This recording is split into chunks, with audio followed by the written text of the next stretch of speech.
Bonjour, bonjour, bonjour la famille Heidezer, bonjour les amis, j'espère que vous allez bien. J'espère que vous avez passé une agréable semaine. En tout cas, moi, je suis ravie de vous retrouver aujourd'hui pour pouvoir échanger avec vous sur le thème de la semaine. C'est vrai que ça fait longtemps sur Heidezer qu'on n'a pas parlé de l'éducation, alors que je suis dedans chaque jour et c'est mon travail et j'aime prendre le temps d'échanger avec les parents, d'encourager les parents, de soutenir les parents. Et cette semaine, c'est la semaine où on met à l'honneur les adolescents. Vous avez vu ce lundi, on a mis la question en ligne, c'était mon adolescent est difficile, comment faire? Alors, je voudrais d'abord prendre le temps de dire merci aux personnes qui ont pris le temps de répondre à la question, qui ont pris le temps d'argumenter la question.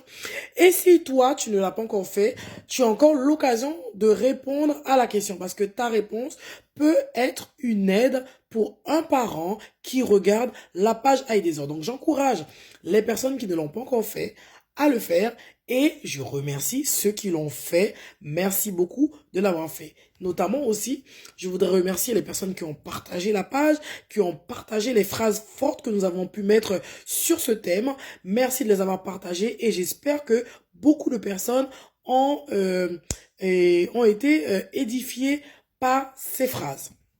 Donc, cette semaine, j'ai mis cette phrase en disant que il faut absolument que les adolescents comprennent que on ne choisit pas ses parents, non, on choisit pas ses parents, on est là où on doit naître. Et là où tu nais, ben, ce sont eux tes parents. Et ça, c'est pas ton choix, mais tu dois faire avec.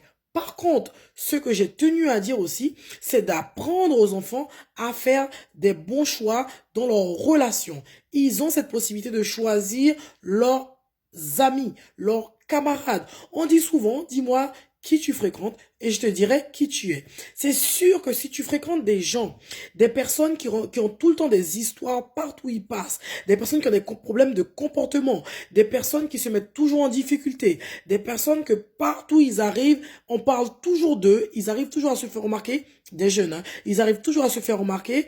Donc, même si un jour tu n'étais pas là, eh ben si on dit que Eric a fait telle chose, on va dire mais est-ce que Ismaël n'était pas avec lui? Ou encore est-ce que Jonas n'était pas là? Parce que c'est ta fréquentation, c'est les gens avec qui tu évolues. Donc pour eux, pour cette personne, le fait que ton camarade fasse une bêtise, donc on va aussi chercher si tu n'étais pas présent. Voilà pourquoi c'est important que les parents puissent expliquer cela aux enfants, de faire attention aux personnes qu'ils fréquentent, aux amis avec qui ils avancent. Parce que quoi qu'il en soit, quoi que tu fasses, les personnes que tu fréquentes vont influencer ton environnement, ils vont influencer ta vie. Même si tu te dis, mais non, mais moi je suis pas influençable, ils vont pas, non, mais quoi que tu fasses, ces gens-là vont influencer ta façon d'être, vont influencer ton comportement, vont influencer ton environnement. Voilà pourquoi c'est important de ne pas avancer avec n'importe qui. Tu dois pouvoir faire des choix et réfléchir aux personnes que tu vas choisir qui vont rentrer dans ta vie. Aussi, j'ai aussi dit cette semaine que les jeunes, nous en tant que parents, parce que des fois, certains parents hésitent ou ils ne veulent pas contrarier leurs enfants parce que moi j'ai déjà entendu des parents qui disent oui mais j'ai pas osé lui dire cela parce que je voulais pas qu'il se braque, je voulais pas qu'il se fâche contre moi et que ça puisse instaurer une mauvaise ambiance. Moi je veux te dire que ce soir quoi que tu fasses, c'est important que la maman ou le papa puisse donner un cadre, puisse montrer, même si l'adolescent renvoie cette image, oui, mais je suis capable, j'ai pas besoin, parce qu'ils veulent tout en prouver qu'ils sont autonomes, qu'ils n'ont pas besoin de qu'on soit derrière eux, qu'ils n'ont pas besoin qu'on puisse être tout le temps sur leur dos. Ils ont besoin de se sentir dans un endroit sécurisant. Ils ont besoin de savoir que maman et papa sont là et je suis en sécurité. Donc, n'hésitez pas à leur fixer des cadres, à leur donner des règles. Même si sur le coup, ils se fâchent, même si sur le coup, ils sont pas contents, ils s'énervent, il faut quand même qu'ils soient contenus. D'accord? C'est important pour eux d'avoir cette impression que à la maison, ben, je fais pas ce que je veux.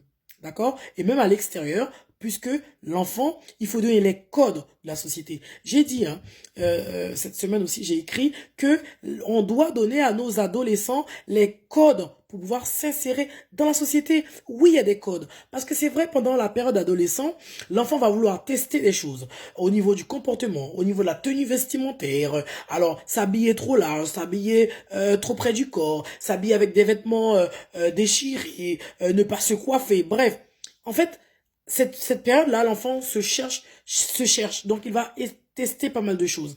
Mais toi, en tant que parent, tu dois lui rappeler les choses. Tu dois lui rappeler comment il doit se comporter en société. D'accord? On ne peut pas aller à un entretien avec un pantalon déchiré, n'importe comment. On ne peut pas aller à un entretien avec une chemise pas repassée, pas propre, pas apprêtée. Donc, en tant que parent, tu dois lui dire ça parce que, vous savez, il y a des enfants quand ils grandissent qui font des reproches à leurs parents, hein, parce que quand ils deviennent grands et qu'ils sont confrontés à des difficultés où les gens vont dire oui mais attendez, moi j'ai déjà entendu des collègues qui disent mais j'ai l'impression que celle-là elle a pas été éduquée par ses parents parce que tout simplement la personne n'a pas un comportement adéquat pour un lieu de travail, la personne n'a pas un langage adéquat pour pouvoir parler à ses collègues. Vous voyez? Donc, il y a des enfants, quand ils grandissent, quand ils deviennent adultes, qui reprochent à leurs parents de n'avoir pas été là, de n'avoir pas pris le temps de les reprendre au moment où il fallait les reprendre. Vous comprenez?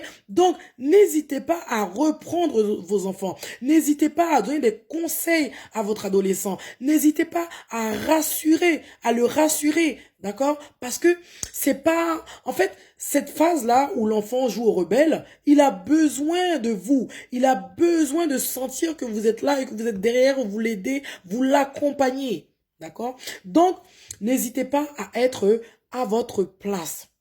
Ok, j'ai dit aussi cette semaine, je me souviens que j'ai parlé de la société, que l'enfant devait faire attention aux différents codes pour pouvoir s'insérer dans la société. Notamment aussi, je voulais aussi que les jeunes puissent comprendre que la vie, c'est une école, d'accord? Et de la même manière que quand tu vas passer ton bac, il faut que tu le prépares, il y a différentes étapes dans la vie que tu vas acheminer, il est important d'avoir les acquis nécessaires. D'accord? Quand tu es adolescent, tu dois apprendre certaines choses pour que tu puisses franchir l'autre phase. Donc, que tes parents te reprennent, que tes parents te cadrent, c'est normal. Parce que sinon, ça sert à quoi d'avoir des parents? Si ils peuvent pas jouer leur rôle. Si toi, tu joues à l'adulte et que donc ce sera à tes parents de jouer à l'enfant, alors donc c'est important que les parents ne puissent pas se sentir frustrés. Et puis un adolescent qui est frustré, c'est pas du tout grave. Hein.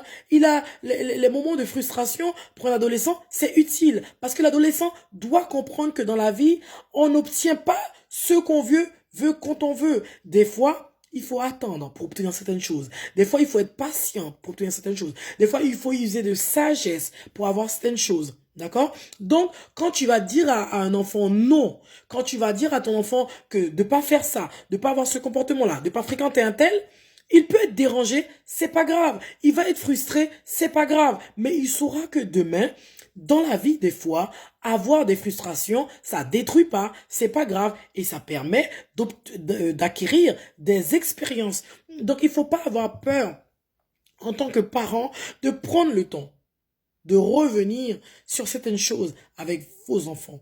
De ne pas avoir peur en tant que parent de reprendre vos enfants, de cadrer vos enfants, de conseiller vos enfants, d'être présent dans la vie de vos enfants. Vous êtes à votre place. Chacun est à sa place et chacun joue son rôle. Il faut pas avoir, de temps en temps aussi, il faut rappeler aux jeunes que moi ici, je suis la maman ou le papa et que toi, tu es l'adolescent ou l'enfant comme tu veux, mais ici tu es sous mon toit et les règles que je fixe, tu dois les respecter. Même s'il est dérangé, parce qu'à cet âge, ils ont tendance à vouloir s'affirmer en disant que oui, je suis capable de prendre des décisions, je suis capable de faire des choix. Mais en attendant, comme tu es à la maison, les décisions ici, c'est les parents. Les règles ici, c'est les parents qui les fixent. Et toi, en tant qu'enfant, tu dois pouvoir obéir, entendre ce que disent tes parents et appliquer les règles. Et surtout aussi dire à l'enfant que quand vous le reprenez, quand vous lui interdisez quelque chose, c'est pas parce que vous l'aimez pas, c'est pour son bien. D'accord? Parce que vous êtes déjà passé par là, donc vous avez des expériences et en tant que parent, vous avez le devoir de l'aider à pouvoir mieux se préparer et faire mieux face à la société et aux difficultés éventuellement qu'il peut faire face dans son évolution, dans son parcours de tous les jours. Donc voilà. En tout cas, j'espère que vous avez été bénis. On se retrouve ce soir parce que ce soir, j'ai prévu de revenir sur ce thème en vous donnant quelques conseils. Quelques conseils. Par exemple, on parle d'adolescents. Il y a des parents, des fois, qui savent pas à quel moment, quel signe, qu'est-ce qui nous fait voir que mon enfant aujourd'hui est dans cette phase adolescent. Il y a des fois, j'entends des parents qui disent, ah oui, mais t'inquiète pas, son comportement, c'est comme les ados, il se comporte comme les ados. Mais ça veut dire quoi? À quel moment? Quels sont les signes? Qu'est-ce qui nous fait, qu'est-ce qui nous fait dire aujourd'hui que mon enfant, c'est un adolescent? Et je vais vous donner aussi ce soir quelques conseils pour vous aider à à aider vos enfants à mieux vivre cette phase et vous aussi, parce que des fois c'est aussi frustrant pour les parents. Donc, quelques clés que vous allez pouvoir mettre en place dans votre vie de tous les jours pour que pour que vous arriviez, vous et votre enfant, à mieux vivre cette phase d'adolescent, que ça puisse pas être une frustration pour les parents ou encore pour l'enfant. On se retrouve ce soir sur iDeezer. Restez connectés. Je pense que je serai connecté vers 21h et afin de vous donner quelques clés, je pense qu'ils peuvent être utiles pour pouvoir vous aider dans votre vie de tous les jours à mieux faire face aux crises de vos enfants. Restez bénis et puis on se dit à tout à l'heure. Au revoir.